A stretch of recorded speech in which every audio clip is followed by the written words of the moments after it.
Bandung. Dia ada komitmen Jakarta di Panglima Polim. Jadi 7 Eropa itu selalu laporan ke Panglima Polim. Berarti ini diarsir dulu. Yayasan sih berdiri sendiri ya sama pemerintah Belanda. Kita nggak ada urusan sama Pemkot ya. Perkenalkan, nama saya Muhammad Nur Rahman dengan NIM 13122000089. Di sini saya akan menjelaskan tentang pengertian Everlat Surabaya.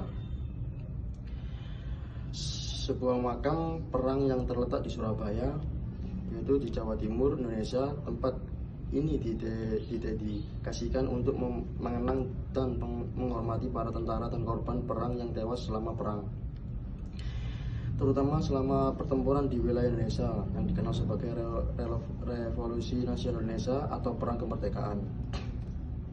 Everlat Surabaya adalah tempat di mana puluhan ribu makam dan tugu peringatan didirikan untuk menghormati mereka yang gugur selama periode konflik tersebut. Ini adalah tempat penting untuk mengingat sejarah perang dan perjuangan kemerdekaan Indonesia, serta sebagai tempat penghormatan bagi para pahlawan nasional. Tempat seperti Everlat Surabaya adalah simbol penting dalam memperingati perjuangan. Baik, nama saya M. Ferdandava Maulana dengan nomor NIM 13122000054. Saya akan menjelaskan sedikit tentang sejarah makam Everlat Surabaya. Nah, jadi kompleks pemakaman ini tuh sudah ada sejak zaman Belanda, tepatnya pada tahun 1917. Kompleks makam ini tuh sebelumnya diperuntukkan untuk warga negara Belanda, termasuk Eropa. Dan keberadaannya pun masih difungsikan ya sampai sekarang, dan menjadi makam bagi pemeluk agama Kristen dan Katolik dengan diberi pagar untuk pembatasnya. Untuk alamat makam Everlat Surabaya ini sendiri itu berada di Jalan Makam Kristen Kembang Kuning, Kulon Atas, nomor 1 Surabaya. Baik, mungkin itu saja sih dari saya ya. Terima kasih. Assalamualaikum warahmatullahi wabarakatuh. Perkenalkan, nama saya Rahmat Gani Triharso dengan NIM 13122000109. Di sini saya akan menjelaskan macam hal apa saja yang ada di dalam makam Everlat Kembang Kuning Surabaya. Everlat Kembang Kuning merupakan pemakaman bagi banyak orang Belanda yang meninggal di kamp konsentrasi Jepang semasa Perang Dunia Kedua. Di sini banyak juga dimakamkan para militer yang dulunya berdinas sebagai tentara angkatan laut dan tentara angkatan darat. Meski ini merupakan makam kehormatan Belanda, namun bukan warga Belanda saja yang dimakamkan di sini. Ada juga orang Indonesia yang terdiri dari laki-laki, perempuan, dan anak-anak. Yang unik di Kembang Kuning Everlat Surabaya ini adalah terdapat monumen Karel Durman untuk mengenang kejadian 915 Serdadu Angkatan Laut Kerajaan Belanda yang gugur pada pertempuran di Laut Jawa pada 27 Februari tahun 1942. Mereka tidak memiliki makam karena jasad mereka tetap berada di dalam laut. Hal unik lainnya adalah jenis nisan atau patok bercat putih dengan ukuran dan bentuk yang berbeda, dibedakan berdasarkan jenis kelamin dan agama, yakni laki-laki Kristen, perempuan Kristen, Muslim, Buddha, makam masal, dan Yahudi. Dan menurut saya begitu saja yang akan saya jelaskan untuk tugas kali ini. Sekian, saya tutup, undur diri. Assalamualaikum warahmatullahi wabarakatuh.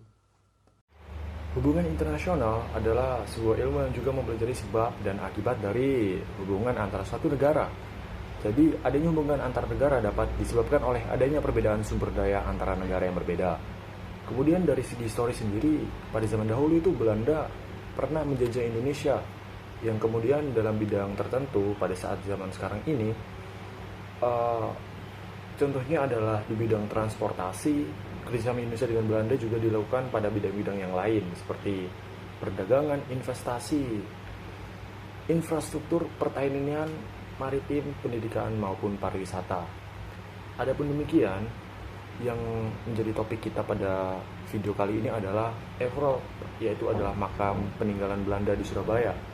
Yang mana Everald ini merupakan kuburan yang sangat penting bagi hubungan antara Indonesia dengan Belanda karena merupakan kuburan perang atau kuburan peninggalan korban perang yang merupakan suatu hal yang harus dilindungi di dalam hukum internasional yang memiliki nilai sentimental dan psikis masyarakat di negara-negara dari mana kuburan-kuburan ini berada. Dan adapun di dalam Indonesia sendiri untuk menanggapi hal tersebut, gunanya adalah untuk melindungi kuburan-kuburan tersebut, yang dimana ini merupakan salah satu indikasi dari kedewasaan Indonesia di dalam diplomasi internasional. Adapun landasan daripada mengapa Indonesia harus menjaga kuburan-kuburan ini berlandaskan dari hukum humaniter internasional pada pasal 34 ayat 2 angka B protokol tambahan 1 memerlukan perlindungan dan dalam aturan ke-115 diwajibkan. Maka dari itu Indonesia selayaknya harus menjaga peninggalan sejarah ini demi menjaga hubungan internasional dengan Belanda. Sekian dari kelompok kami. Jadi bagaimana dengan kunjungan kita pada pagi hari ini ke Everland di Surabaya? Sangat luar biasa di pagi hari ini kita bisa mengenal makam-makam para korban dari perangan 1940. Jadi bagaimana dengan kunjungan singkat kita ke Everland Surabaya ini? Di sini tempatnya cukup menarik karena kita belum kesini sebelumnya dan tempatnya juga cukup bagus, tapi agak panas sedikit karena mungkin cuacanya. Dan kita memperoleh banyak ilmu di sini dari jam 8 pagi tadi sampai sekarang jam 12. Kembali lagi bersama saya di Untak Jaya fenomenal. Jadi bagaimana ini dengan Di sini saya bersama teman-teman saya mendatangi makam Belanda ini. Di sini saya mendapatkan sangat banyak kepanasan. Terima kasih.